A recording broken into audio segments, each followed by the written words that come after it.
নমস্কাৰ সকলোকে। আজি খৰিচা বনাব লৈছোঁ।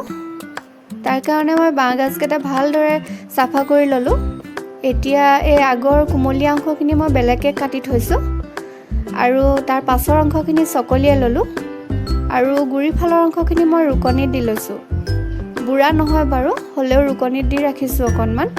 কেতিয়াবা মাছৰ পিটিকা বা ডিম দি ভাজি খায়ো ভাল লাগে, সেইকাৰণে এইখিনি মই প্ৰতিবাৰে ৰাখোঁ বুলি ক'লেও বেয়া নহয়।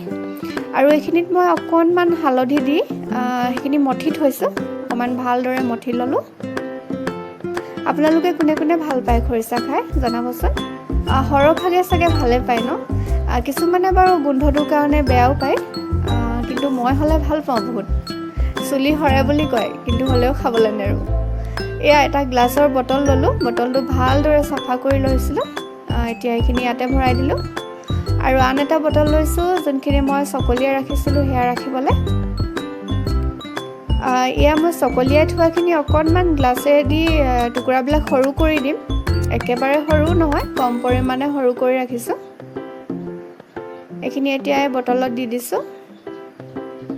এইখিনি মই পানী দি থ'ম একদম ওপৰলৈকে, যাতে বাঁহগাজখিনি বুৰি থাকে। পানী ঢালি ৰাখিম। আপোনালোকে জনাবচোন কোনে কেনেকৈ বনায় পদ্ধতিবিলাক, কেতিয়াবা ময়ো ৰাখি চাম।